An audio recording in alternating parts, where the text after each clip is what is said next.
Buka Alkitab kita 1 Samuel 17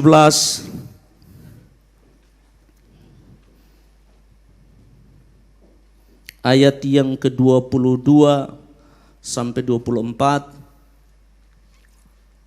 dilanjut 26, 28 sampai 31. 1 Samuel 17, 22, 24, 26, 28 sampai 31. Yang sudah dapat katakan amin. Kita baca bersama-sama 1, 2, 3. Lalu Daud menurunkan barang-barangnya dan meninggalkannya di tangan penjaga barang-barang tentara. Berlari-larilah Daud ke tempat barisan. Sesampai di sana bertanyalah ia kepada kakak-kakaknya apakah mereka selamat. Sedang ia berbicara dengan mereka, tampillah maju pendekar itu, namanya Goliat, orang Filistin dari Gat, dari barisan orang-orang Filistin. Ia mengucapkan kata-kata yang tadi juga dan Daud mendengarnya.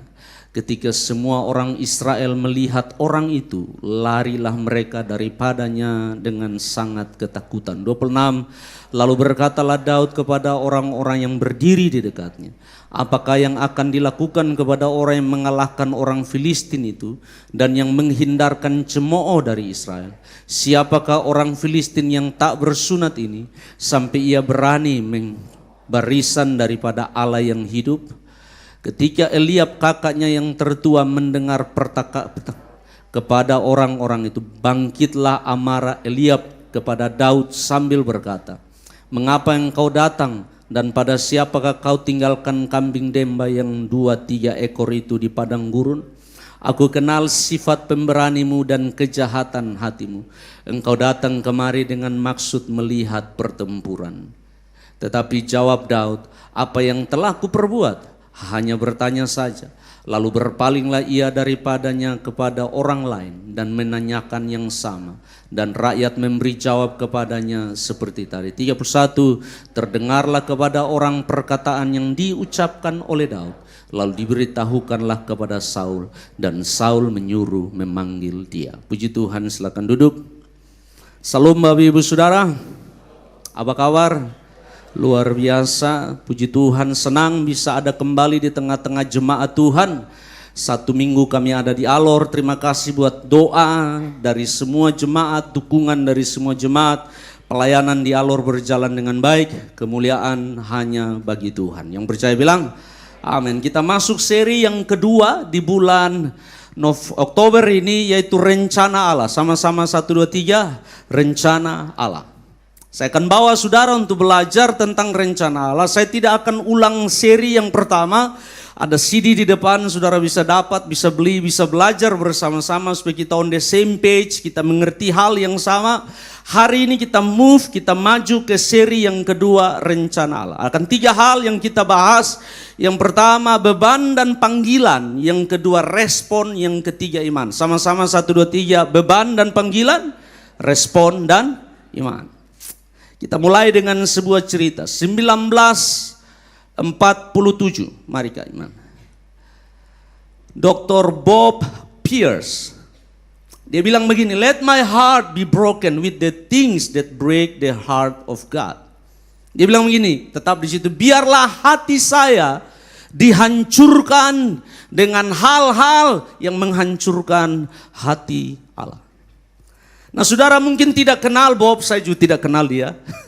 Saya baca hidupnya, riwayat hidupnya. Bob adalah pendiri World Vision. Kalau saudara tahu World Vision, NGO LSM Kristen terbesar yang pernah ada, yang sudah melayani dan bekerja di lebih dari 100 negara, melayani puluhan bahkan ratusan jiwa orang, melayani dengan luar biasa, dimulai dari Bob Pierce. Saya ada di Timor Leste 7 tahun sebagai misionaris dan bekerja sama dengan World Vision dalam banyak hal.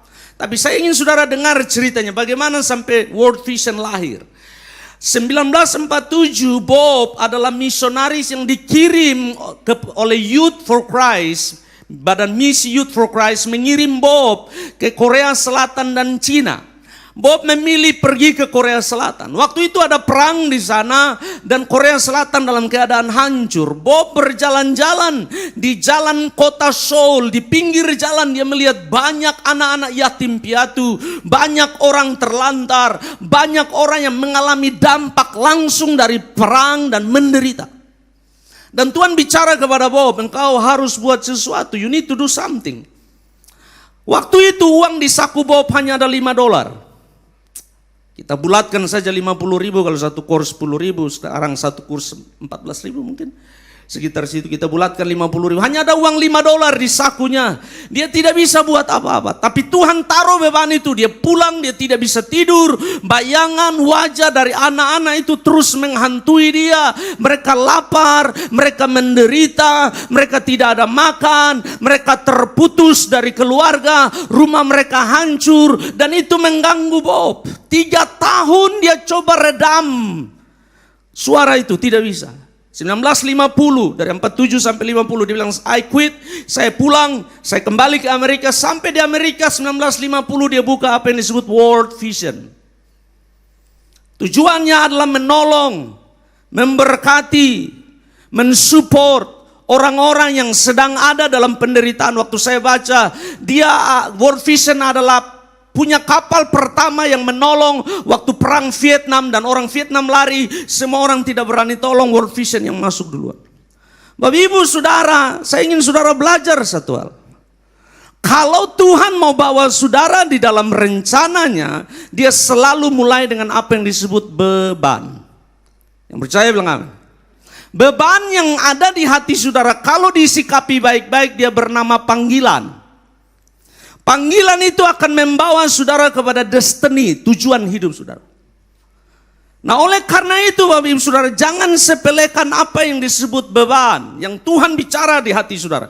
Apa yang Tuhan taruh di hati saudara. Apa yang membuat saudara tidak tenang. Apa yang membuat saudara tidak bisa tidur. Apa yang menjadi passion di hati. It's not about you. Itu tidak tentang saudara. Tidak tentang berapa banyak uang yang saudara dapat, berapa banyak jabatan yang saudara dapat, berapa banyak ketenaran yang saudara dapat. Beban dan calling always selalu tentang Allah dan tentang orang lain. Yang percaya bilang amin. Nama Allah ditinggikan, banyak orang terima Yesus. Banyak nama Allah dimuliakan, banyak orang dipulihkan. Itu yang disebut beban dan calling. Nah, menarik Bapak Ibu Saudara, kita sudah belajar di seri yang pertama. Allah selalu datang mengintervensi hidup saudara dalam rutinitas hari-hari saudara. Dia masuk ke dalamnya, dia meletakkan, dia drop, dia menjatuhkan benih yang disebut beban. Dan beban itu kalau engkau pelihara, engkau jaga, engkau doakan, dia akan muncul menjadi panggilan. Waktu panggilan itu engkau responi dengan baik, dia akan memberikan kepada engkau rencana dan tujuan Allah dalam hidup. Yang percaya bilang amin. Nah, ini proses yang saudara tidak bisa shortcut, saudara tidak bisa jalan pintas. Saudara harus peka. Apa beban yang Tuhan sedang taruh di hati saya? Apa yang buat saya tidak bisa tidur? Apa yang kalau saya lihat hal itu saya marah inside, saya marah di dalam. Saya merasa tidak puas, saya merasa tidak adil.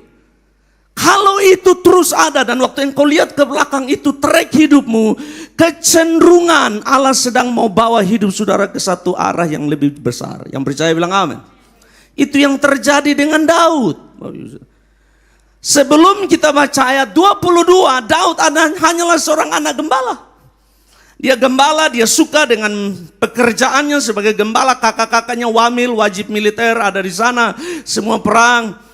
Daud senang dengan tanggung jawab yang Tuhan taruh lewat bapaknya kepada dia menggembalakan kambing domba. Satu hari Tuhan intervensi. Tiba-tiba Isai bapaknya bilang begini, Daud, pilih lu kakak-kakak dong perang, kotong telepon dong sone bisa, sinyal tapele di gunung bulat, tidak bisa dapat apa, kotong WA sone masuk, semua sone bisa, coba cek dulu. Jadi ini ada gandum, ini ada roti, ini ada keju, 3 hal. Bapaknya Isai bilang, bawa kepada kakak-kakakmu, gandum dan roti kepada kakak-kakakmu, keju kepada pemimpin kepala pasukan 1000. Tangkap baik-baik. Orang yang menghormati otoritas rohani dan pemimpin di atasnya pasti diberkati. Yang percaya bilang amin. Alkitab ajar itu. Yesaya bilang bawa yang terbaik buat pemimpin kepala pasukan 1000, buat kakak-kakakmu gandum dan roti, buat pemimpin di atasmu keju.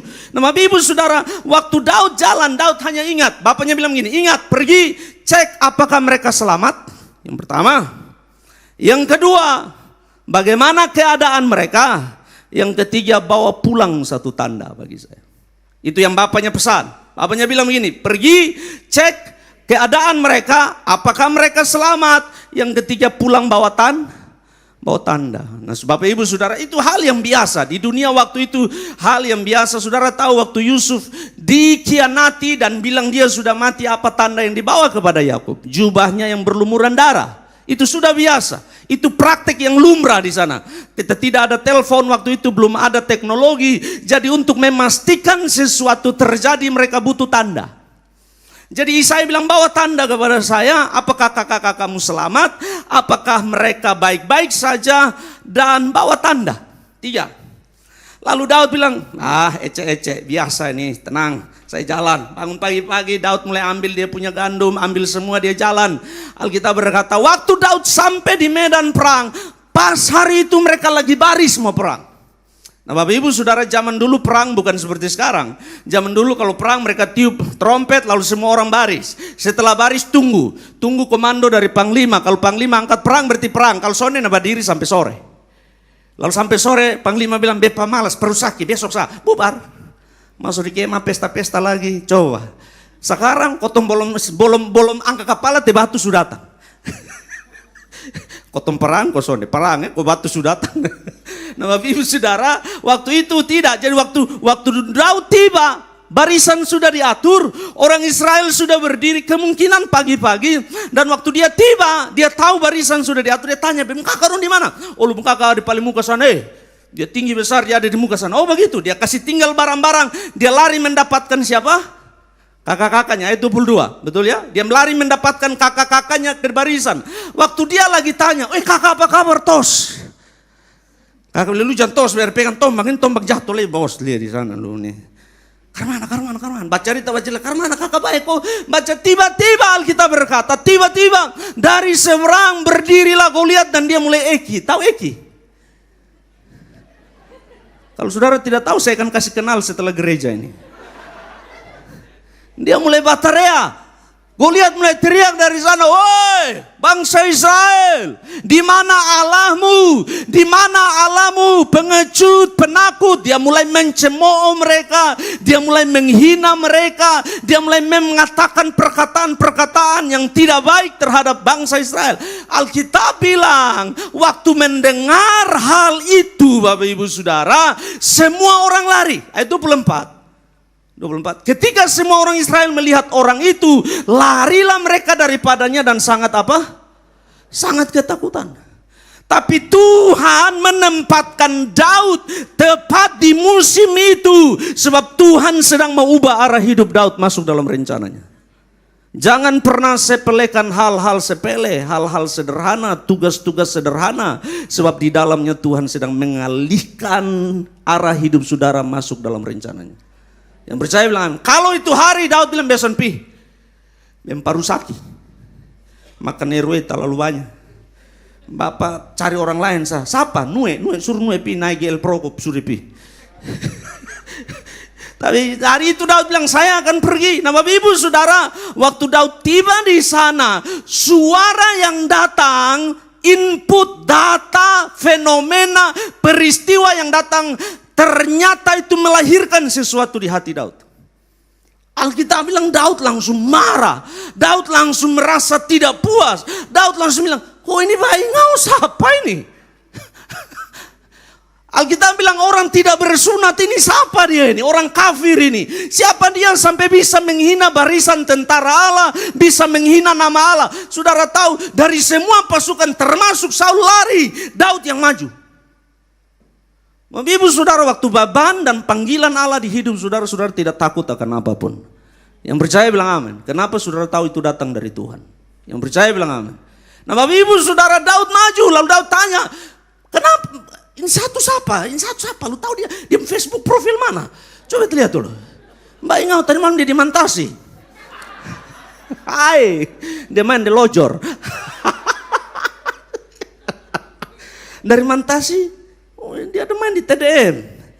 Bapak Ibu Saudara, bayangkan Bapak Ibu, Daud merasa terbeban.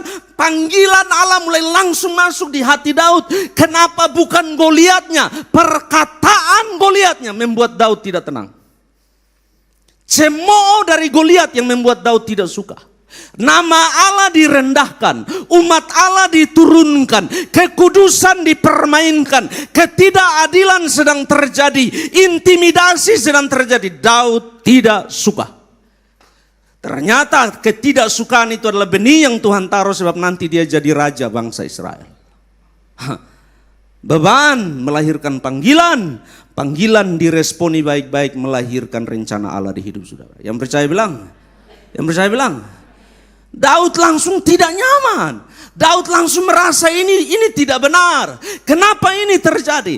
Bayangkan dari semua orang bangsa Israel termasuk Saul, tidak ada orang yang punya beban. Nama Tuhan dipermalukan, biar suku kau tembingkar mama. Sebegitu nah.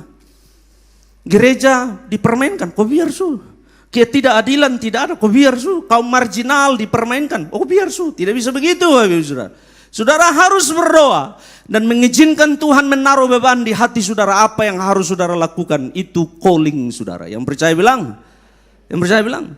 Nah menarik Bapak Ibu Saudara, semua orang bisa punya beban dan calling.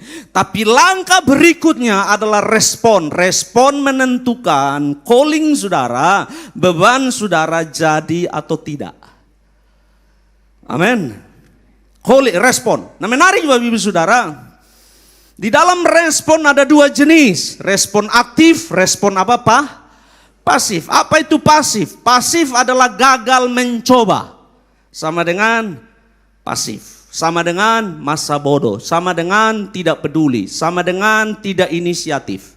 Pasif, gagal mencoba. Jangankan coba, mau coba saja gagal. Gagal mencoba. Kalau aktif, respon yang aktif itu adalah orang yang mencoba tapi gagal, sama dengan belajar. Yang percaya bilang, engkau coba sesuatu dan engkau gagal, engkau bisa belajar dari pengalaman itu. Engkau jadi lebih bijak, engkau jadi lebih berhati-hati, engkau jadi lebih baik menyikapi hidup. Tapi setidaknya engkau mencoba, mau gagal atau berhasil, silakan mencoba. Yang percaya bilang, itu yang namanya aktif. Kenapa pasif masuk dalam respon? Sebab setiap respon yang kita ambil pasti punya konsekuensi. Bahkan kita tidak mengambil keputusan pun kita siap harus terima konsekuensi. Yang percaya bilang amin. Oleh karena itu Bapak Ibu Saudara, dalam respon ada respon aktif, respon pasif. Ada banyak orang yang dengar firman yang sama, dengar Injil yang sama, ada di gereja yang sama, melayani bersama, tapi tidak semua orang punya respon yang sama. Yang percaya bilang amin. Tidak semua orang punya beban yang sama.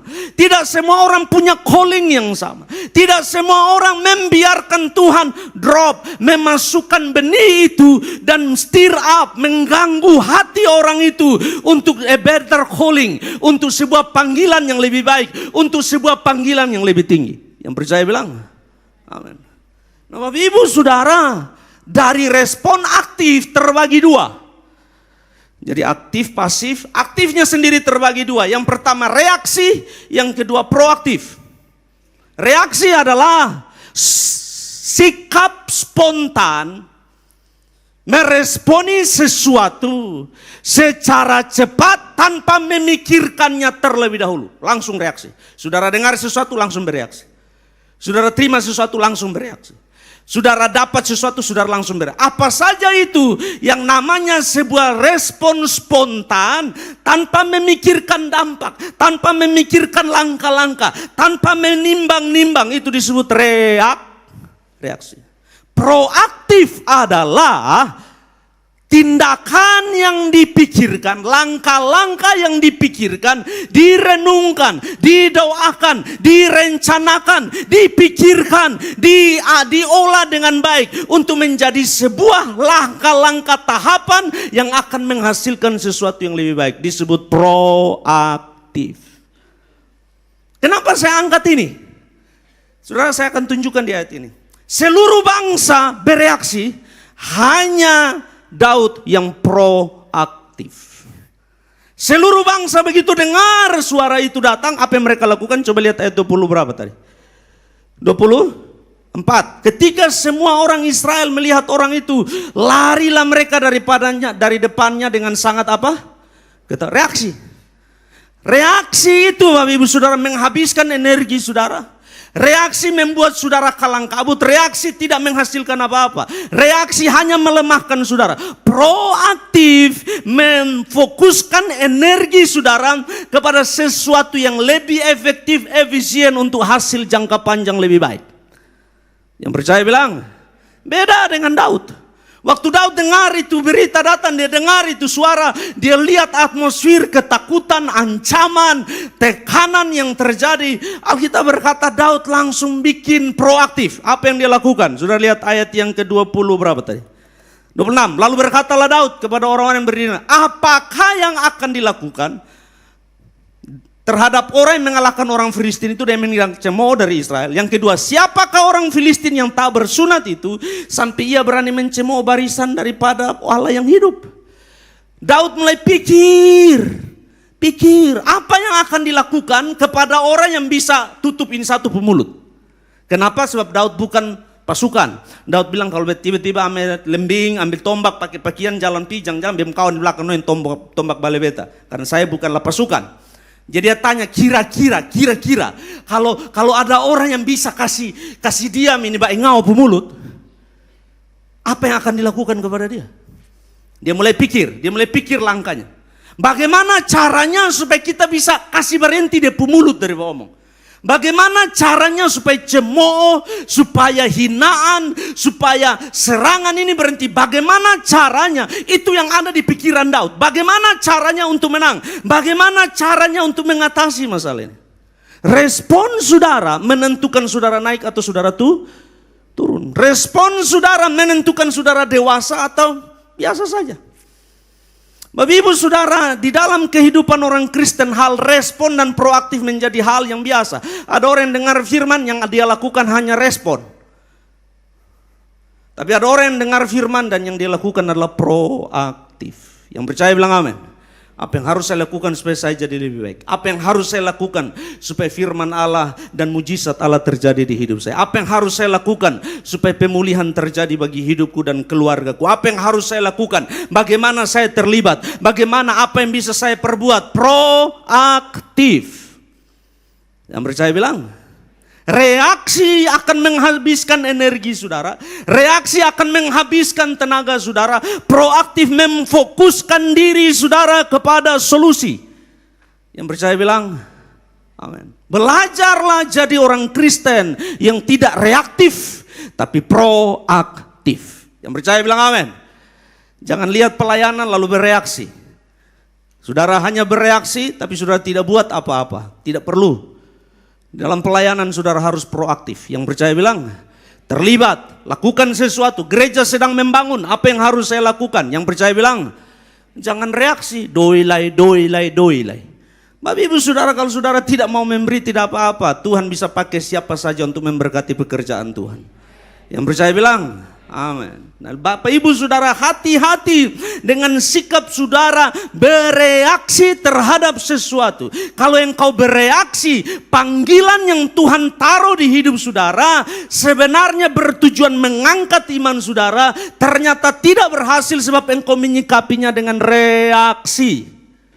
Engkau harus menyikapinya dengan proaktif. Yang percaya bilang mulai pikirkan apa yang harus saya lakukan. Bagaimana cara saya terlibat. Bagaimana saya bisa berubah jadi lebih baik. Apa yang harus saya lakukan supaya hidup saya berkenan kepada Allah.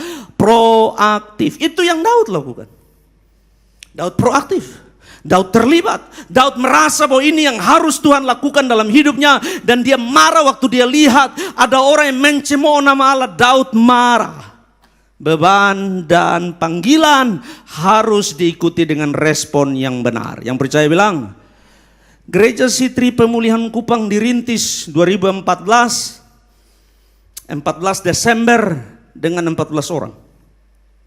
Saudara sudah tahu, dan saya akan terus cerita bagaimana gereja ini lahir.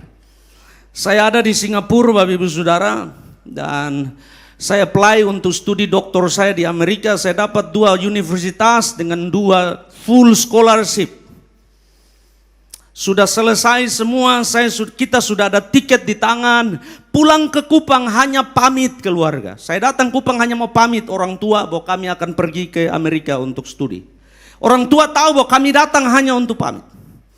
Saya sudah atur tiketnya, anak saya yang kedua ulang tahunnya 2 September. Saya sudah atur tiketnya, saya harus tiba di Amerika 30 Agustus. Saya sudah atur, 1 September istirahat, 2 September rayakan ulang tahun anak saya. Supaya tidak lupa, nanti setiap kali ingat ke Amerika pada saat ulang tahun yang ini. Jadi saya suka membuat hari-hari penting, momen-momen penting di hari-hari penting. Jadi saya sudah rencanakan semua. Jadi ada di Kupang, datang pamit keluarga, orang tua untuk mau say goodbye, mau pergi ke Amerika. Pilih Paman Sam, Uncle Sam. Nah, Bapak Ibu Saudara, waktu sampai di Kupang, setiap kali saya naik mobil dan lewat Jalan Timur Raya dan daerah sini, hati saya terganggu. Hati saya terganggu. Saya langsung bertanya, saya terus bilang kepada istri saya, kenapa tidak ada gereja dari cabang Oesapa sampai Brimob situ, ada banyak tanah, ada banyak tempat, kenapa tidak ada gereja? Kenapa tidak ada gereja yang representatif, gereja yang aktif, yang dinamis, gereja yang menjangkau, gereja yang modern, gereja yang efektif? Kenapa tidak ada gereja? Saya lihat itu, lalu saya bilang, banyak pendeta di Kupang lulusan sekolah Alkitab banyak, udah bikin absa. Saya bilang sama istri, kami lewat sini dan sewaktu itu ini masih arena pameran, gelap gulita. Jadi saya bilang, kenapa di daerah sini tidak ada gereja karismatik Pentakosta yang membawa terang bagi lingkungan, membawa pemulihan, memulihkan rumah tangga, memulihkan orang-orang muda, melayani secara holistik kepada umat Tuhan. Waktu saya terus bertanya tentang itu, Bapak Ibu Saudara, saya tidak tenang. Pulang saya, kenapa sudah ada gereja? Tuhan bilang begini, lu buka gereja. Bapak Ibu Saudara, tiket sudah di tangan. Saya bilang, Tuhan kasih saya 5 tahun. Saya janji 5 tahun saya pergi selesai, saya pulang kotong 2 buka gereja. Please. Tuhan bilang, kalau kamu tidak mau saya pakai orang lain. Selesai. Bapak Ibu Saudara, dalam pelayanan tidak ada inti. Yang percaya bilang amin. Saudara tidak mau, Tuhan pakai orang lain. Yang setuju bilang, kalau saudara tidak setia, Tuhan pakai yang lebih setia. Kalau saudara tidak taat, Tuhan pakai yang lebih taat. Kalau saudara tidak available, Tuhan pakai yang available. Kalau saudara tidak mau proaktif, Tuhan pakai yang proaktif. Tuhan tidak akan kekurangan sumber dalam pelayanan. Yang percaya bilang amin. Yang percaya bilang, saudara yang rugi karena saudara tidak terlibat dalam rencana agung Allah. Tuhan bilang, kalau kamu tidak mau, saya cari orang lain. Tidak bisa tunggu kamu. Saya bilang, Tuhan tidak bisa. Bapak Ibu Saudara, itu hal yang berat. Siapa yang tidak mau pergi Amerika? Jangan belagak suci, kudus dan mulia. Semua pergi Amerika mau di Pulau Kerasa menjangkau jiwa-jiwa, omong kosong. Tuhan, aku mau pergi menginjil di pedalaman, omong kosong baboy ya. Dapat tiket ini hari kotong kabur. Ya kan? Saya pikir Tuhan, jadi Bapak Ibu Saudara, waktu panggilan itu datang, saya harus meletakkan mimpi saya dan memeluk rencana. Tuhan mengintervensi perjalanan hidup saya. Nah, Bapak Ibu Saudara, saya tidak suka jadi gembala. Saya tidak mau jadi gembala. Bapak saya merintis gereja, umur kami waktu itu masih belasan tahun, di tahun 1987 Bapak saya sudah merintis gereja GSJA. Waktu itu kalau saudara orang gereja tahun 80-an tepuk tangan haleluya, berarti saudara disebut sesat. Hari ini masih ada. Heran. Siapa yang sesat, siapa yang son sesat ini. Sangat gampang menyebut orang lain sesat. Oh iya saudara. Sesat itu waktu kita perumah tuh kalau orang lain hujan air, kotong hujan batu. Ratusan tiap malam kalau kami doa malam mau tidur, tiba-tiba lagi angkat satu lagu Elsa, dai pung batu turun. Kan rumah belum pakai ini plafon. Jadi pas begitu Bapak Tua bilang jangan bergerak. Kami tidak berbatu itu hanya 5 cm, 2 cm dari batu besar-besar begini Bapak Saudara. Saya saksi mata orang tua saya dikejar mau dibunuh. Saya pegang tangan bapak saya lari ke hutan untuk bersembunyi karena kami sesat. Sontau sampai sesat. Enak saja omong sesat. Sesat di mana? Apanya yang sesat? Bagaimana kami sesat? Kasih tunjuk di ayat. Apa yang sesat? Bagaimana kami sesat? Bagaimana mungkin tubuh ini kaki bilang kepada jari, lu pakai cincin deh lu sesat. Bagaimana bisa? Kan satu tubuh. Yang percaya bilang. Gereja adalah tubuh Kristus. Masa mata pakai kacamata juga telinga bilang, lu sesat. Mata bilang lu penggila Tuhan dia kalau lu tuli di situ.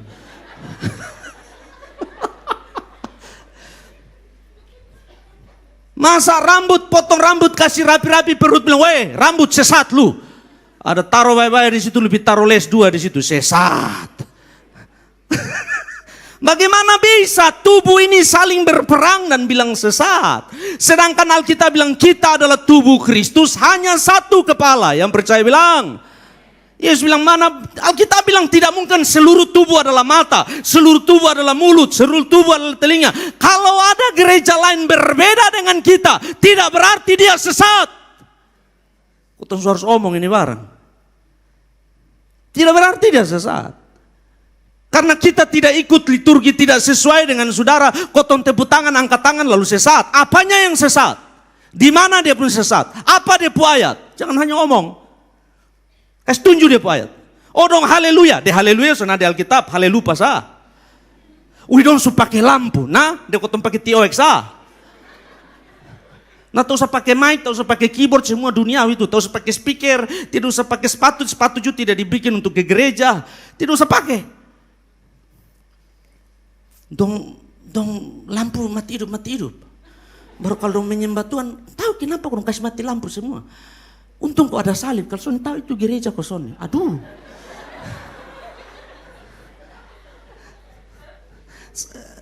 Saudara, tidak mungkin jari kaki bilang ke jari tangan, lu pakai cincin deh, lu jari, kok bukan ini. Tidak mungkin. Ya kan? Tidak mungkin perut satu saat dia sakit, dia mau pergi di toilet juga kaki bilang, lu duluan lu sesat, lu jalan sendiri.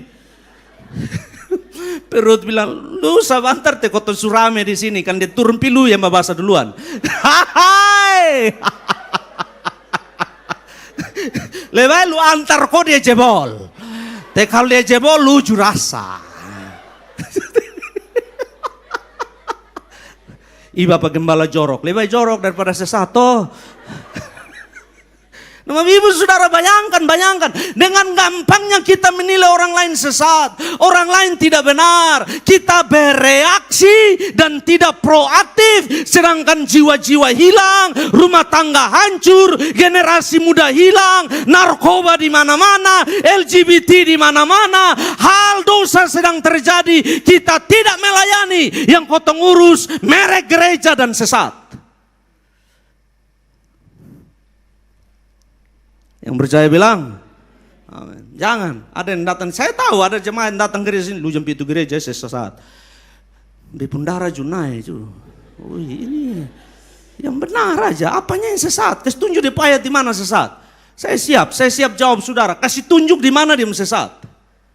Kan tidak mungkin. Nah Bapak Ibu Saudara, kita orang Kristen ini sudah entah kenapa kita sudah dikondisikan bereaksi saja. Begitu ada, wih dong suka ke air lapangan, dong sesat. Reaksi, ya kan? Wih satu pokoknya semuanya reaksi. Ada pelayanan baru, reaksi, sesat. Ada terobosan baru, bereaksi. Oh itu tidak benar. Kita selalu tidak pernah langkah yang kita buat adalah proaktif. Memikirkan, merenungkan, merencanakan, mendoakan dan menyusun dengan baik langkah-langkah itu. Yang percaya bilang, itu yang Daud lakukan. Daud tanya, ini satu siapa? Goliat. Dia anak mana? Anak Gad. Kalau orang Saul dia anak Gad. Dia anak Gad itu. Anak Gad. Bikin karena aku itu tutup dia pemulu. Tenang saja kita beli Paleste.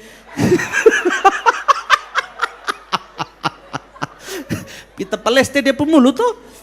Susah apa juga. Bagi yang tidak tahu bahasa logat sabu, bersukacitalah sebab saudara tidak terkontaminasi dengan sesatnya logat sabu. Bapak Ibu Saudara, bayangkan Bapak Ibu Saudara, respon saudara menentukan hasil. Dari semua ribuan pasukan, bahkan Raja Saul tidak bisa buat apa-apa. Yang ada adalah reaksi. Goliat maju, Goliat berdiri, lari kabur. Goliat berdiri, lari kabur. Goliat, masalah datang, kabur. Masalah datang, hilang dari gereja. Masalah datang, menyalahkan orang lain. Masalah datang, menyalahkan gereja. Reaksi. Engkau tidak dewasa. Yang percaya bilang, Goliat berdiri, salah orang lain. Lari dari pelayanan, lari dari gereja, lari dari ibadah. Itu ciri-ciri tipe-tipe orang Kristen yang hanya bereaksi, tapi tidak memikirkan pertumbuhan rohaninya dengan baik dan benar. Yang percaya bilang amin. Alkitab bilang, wow, Daud mulai pikir, ini satu siapa? Kenapa dia melakukan ini? Respon saudara menentukan, Bapak Ibu. Perhatikan baik-baik respon hidup saudara. Sebab apa yang saudara lakukan, itu yang menentukan apa yang respon saudara. Bahkan di gereja hari ini, kita sudah tidak sopan lagi. Begitu hamba Tuhan khotbah, kau lama atau kau suka, langsung angka handphone, cing, respon. Status FB. Update-nya pas di jam gereja. Respon, reaksi, ya kan? Nah Bapak Ibu Saudara, di gereja kita sudah 2 minggu terakhir ini kita dapat ada banyak orang yang main handphone waktu gereja. Bahkan firman Allah disampaikan, ada orang nonton YouTube, ada orang bahkan jawab telepon di dalam gereja. Maaf, di C3 tidak boleh begitu. Kalau saudara tidak suka, pintu terbuka, silakan. Tapi saya mohon maaf, kita harus menghormati Allah yang tinggi yang ada di tengah-tengah kita. Amin. Engkau harus beri kemuliaan bagi Allah. Engkau harus bilang kepada Tuhan bahwa handphone ini tidak lebih utama dari engkau. Saya mau dengar engkau, saya mau dengar firman. Yang percaya bilang. Dan saudara bukan presiden yang kalau tidak angkat telepon, nah dunia tak balik. Tahan sedikit, jangan kelihatan terlalu penting. Halo? Iya masih sibuk, nanti ya. Kau diam-diam sedikit ya. Ingat baik-baik Bapak Ibu Saudara, reaksi tanpa kita sadari, reaksi kita sedang menunjukkan level rohani dan kedewasaan kita. Yang percaya bilang. Yang terakhir, iman. Pertama beban, yang kedua apa? Respon, yang ketiga, iman. Sebelum saya masuk, saya kasih sedikit tentang Musa. Musa di awal hidupnya waktu Tuhan panggil dia, Tuhan taruh benih di hatinya. Waktu dia lihat bangsa Israel ditindas oleh orang Mesir, Tuhan langsung bicara kepada dia, itu kaummu, itu orangmu. Engkau tidur di istana, tinggal di istana, itu orangmu sedang tertindas. Musa langsung mulai terbeban, panggilan itu mulai datang. Tapi Musa hanya bereaksi, dia turun ke bawah, dia lihat orang Mesir ada pukul orang Israel. Musa langsung bereaksi, dia kabas, itu satu mati. Waktu mati dia kubur. Besok pagi Musa jalan lagi. Lihat ada orang Israel bertengkar. Lalu jangan bertengkar, kotong keluarga, kotong sama-sama orang Yahudi. Lalu yang satu bilang, siapa angka lu jadi hakim? Lu mau bunuh beta kayak yang kemarin tuh. Oh, Musa langsung takut. Betul kan Bapak Ibu Saudara? Dia langsung cari grab. Dia langsung lari ke tanah Midian Bapak Ibu Saudara. Kenapa? Reaksi. Waktu dia ada di tanah Midian, Tuhan bilang, beta harus ajar lu bagaimana proaktif. 40 tahun jaga kambing domba. Pada saat jaga kambing domba, tiba-tiba dia jalan lihat ada api di semak belukar. Tuhan bilang, sini, dekat sini. Sini dulu betok lu. Sini. Buka sepatu. Musa, oh ya buka. Langsung Tuhan bilang, pergi bebaskan bangsamu. Aku utus engkau bicara kepada Tuhan, kasih dia segala sesuatu secara terstruktur rapi. Sama saja Musa masih reaksi. Besok bisa ngomong reaksi. Ya kan? Beta tidak bisa sendiri reaksi. Tuhan sampai bilang begini, apa di dalam tangan? Tongkat, angkat buang. Pilih sudah. Jadi waktu buang jadi apa? Waktu pegang jadi tongkat. Ada yang punya dompet coba buang. Saya pilih. Bapak Ibu serius nah, coba ada handphone yang ada jam tangan mahal, coba buang. Saya pilih toh, nanti sudah di batu nah. Bapak Ibu Saudara, Tuhan sampai buat mujizat bagi Musa. Apa tanganmu masukkan ke dalam ini, keluar jadi kusta putih. Itu pun Musa masih tetap bereaksi. Son bisa Tuhan, beson bisa. Akhirnya Tuhan bilang, nah sudah kasih Harun. Harun bukan ada dalam rencana Allah. Harun adalah proposal yang Musa beri kepada Allah. Karena proposal itu jadi duri dalam daging dalam pelayanan Musa. Hati-hati, jangan propose sesuatu yang Tuhan tidak rencanakan di hidup saudara. Yang percaya bilang, dia hanya akan jadi duri dalam daging di hidup saudara. Siapa yang pertama kali berdiri dan menentang Musa? Harun dan Miriam. Oke? Bapak Ibu saudara belajar baik-baik. Reaksi saudara tidak akan menghasilkan sesuatu. Proaktif saudara sedang memfokuskan dirimu kepada solusi, kepada pertumbuhan, kepada perkembangan, kepada kemajuan, kepada sesuatu yang lebih baik. Iman yang ketiga. Setelah Daud tanya-tanya, dia tanya semua orang. Sebab akhirnya waktu dia lagi tanya-tanya, kakak bilang, lu tanya apa? Biar tahu ini, kambing domba di mana? Biar kasih di Nue. Kau tanya apa sih? Nue jaga dong ke sana. Nue jaga. Pulang ke Nue son jaga, Nue rata. Dan kakaknya bilang, besok tahu lu pasti mau lihat perang, lu pulang su. Lalu Daud bilang, kau bertanya juga salah. Daud bilang begitu kan? Langsung Alkitab berkata Daud pergi ke semua orang. Ingat baik-baik, proaktif adalah secara terstruktur, inisiatif mengumpulkan informasi untuk menentukan tindakan selanjutnya. Yang percaya bilang, Daud itu smart, pintar. Dia tanya. Sekarang karena saking tanya-tanya, suara sampai di Saul. Langsung orang lapor Saul, Bab Saul, ya ada satu anak baru datang, nama siapa? Daud. Siapa dia? Anak gembala. Gembala dari mana? TDM sana. Oh begitu, iya. Dia ada tanya-tanya nih, tanya-tanya siapa? Dia tanya-tanya itu Goliat terus. Bagaimana bisa kasih diam dia? Bagaimana bisa kasih berhenti ini? Saul bilang, oh begitu ya. Karena Saul juga bingung. Karena setiap kali Goliat muncul, semua orang lari. Goliat muncul, semua orang lari. Hanya ini satu saja, anak gembala yang datang dan bilang, bagaimana caranya kau hentikan ini masalah? Langsung Saul panggil dia. Jadi sinilah iman terjadi.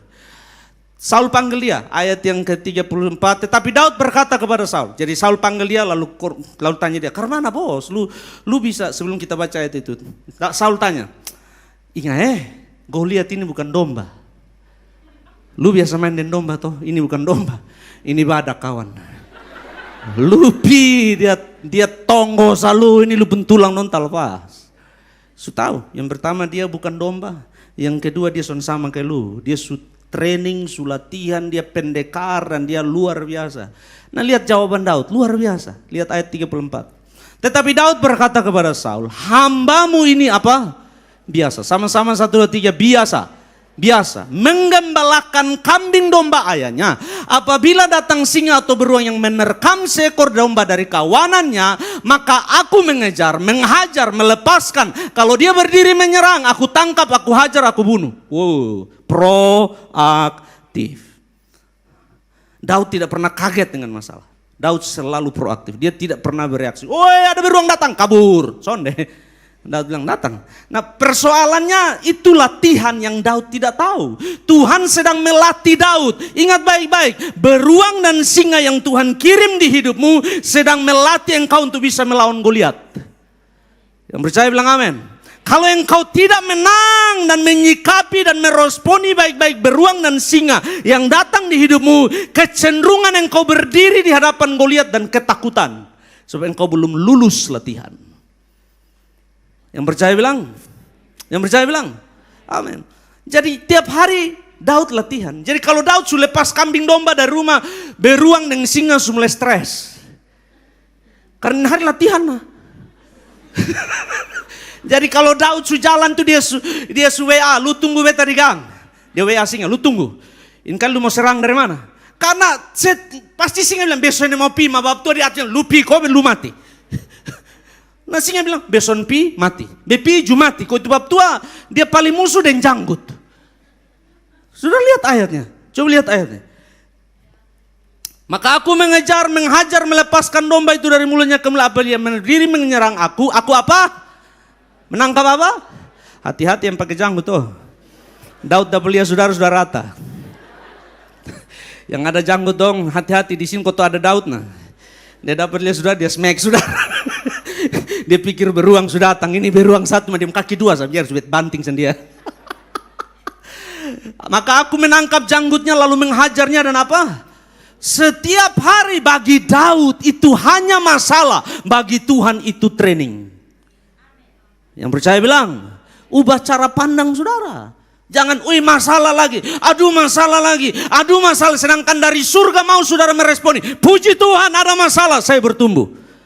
Yang percaya bilang, puji Tuhan ada persoalan, saya bertumbuh. Kalau engkau bisa beriman untuk 100.000, engkau bisa beriman untuk 1 juta. Kalau engkau bisa beriman untuk 1 juta, engkau bisa beriman untuk 10 juta. Kalau engkau bisa beriman untuk 10, engkau naik 100. Kalau engkau bisa 100, engkau naik 1 M. Semua dimulai dari latihan. Yang percaya bilang, Tuhan tidak akan lepaskan Daud berdiri di hadapan Goliat kalau Daud belum latihan. Daud sudah latihan tiap hari. Son tahu berapa singa yang ompong. Kau Daud lapisin gigi dorubu.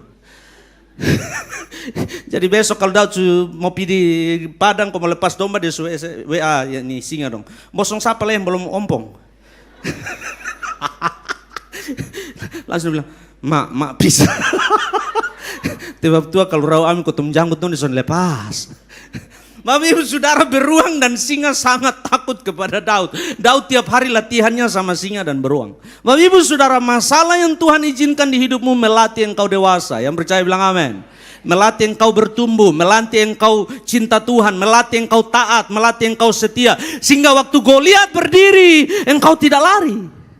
Waktu masalah datang engkau tidak lari, engkau tidak mundur dari Tuhan. Waktu masalah datang engkau maju dan engkau bilang, Allah yang melepaskan aku dari singa dan beruang akan juga melepaskan saya dari tangan Goliat. Yang percaya bilang, amin. Pilihan, latihan, setiap hari saudara harus berlatih. Izinkan Tuhan melatih saudara. Abraham dilatih 25 tahun baru janji Allah datang. Ishak Yakub dilatih sampai akhirnya dia menerima pemulihan dari Tuhan. Yusuf dilatih Bapak Ibu Saudara, 13 tahun dilatih, masuk dalam sumur kering, naik jadi budak, dari budak masuk penjara. Setelah latihan selesai dia jadi Perdana Menteri. Latihan. Yang percaya bilang, Musa dilatih, Yosua dan Kaleb di bawah Musa dilatih. Elia dilatih, Elisa dilatih. Bapak Ibu Saudara, dalam perjanjian baru Yesus anak Allah harus melewati proses itu. Saya kasih tunjuk saudara, Lukas pasal yang kedua ayat 40 ada di situ. Sama-sama baca 1, 2, 3. Anak ini bertambah besar, menjadi kuat, penuh hikmat dan kasih karunia Allah. Siapa ini? Yesus. Yesus pun dilatih oleh surga. Bapak Ibu pikir Yesus tidak dilatih? Yesus dilatih. Dia harus menahan lapar, dia harus menahan sakit, dia harus melewati proses tinggal di dalam tubuh manusia yang lemah. Latihan. Yang percaya bilang, kalau yang kau pikir mau jadi hebat lalu gampang-gampang saja. Yesus bilang, lu enak. Beta 30 tahun baru masuk pelayanan. Sebelum masuk pelayanan puasa 40 hari. Masuk pelayanan hanya 3,5 tahun, hanya dapat 12 orang sah. 12 orang pun 1 gagal. Nama siapa? Mentor terbaik. Tuhan di atas segala Tuhan, Raja yang hebat, mentor langsung dia son jadi. Jadi kalau hari ini ada yang gagal jangan kasih salah mentor. Yang percaya bilang amin. Yudas dapat mentor terbaik, orang terbaik yang bimbing hidupnya son jadi. 11 orang, Bapak Ibu Saudara. Petrus dilatih, Filipus dilatih, semua murid dilatih. Waktu Yesus naik ke sorga, mereka sudah siap. Paulus dilatih. Orang Kristen yang mau beriman harus siap dilatih. Yang percaya bilang amin. Latihan iman itu menolong saudara berhasil di dalam Tuhan. Tapi luar biasa Bapak Ibu Saudara, Daud maju, Daud berdiri, Daud berhasil karena dia beriman. Dia bilang, Allah yang melepaskan saya dari cengkraman beruang dan singa akan juga melepaskan saya dari tangan Goliat. Sudah lihat? Dia juga akan melepaskan aku dari tangan orang Filistin itu, kata Saul kepada Daud. Lalu Saul bilang begini, pergilah, Tuhan menyertai engkau. Iman sangat penting dalam mencapai rencana Allah. Yang setuju bilang amin. Engkau akan hadapi Goliat, engkau akan hadapi masalah, engkau akan hadapi tantangan, hadapi dengan iman yang kuat kepada Allah. Saya tidak tahu apa yang kau alami hari ini. Tapi kalau ada 3 area ini yang Tuhan sedang bicara kepada saudara, respon saudara bahkan hari ini menentukan engkau menang atau tidak. Yang percaya bilang, yang pertama apa? beban dan panggilan. Yang kedua, respon. Yang ketiga, iman. Kalau 3 hal ini yang kau sikapi dengan baik-baik, hidupmu akan melihat hal-hal besar. Tuhan sedang melakukan perkara besar di hidup saudara. Mari kita bangkit berdiri di hadapan Tuhan.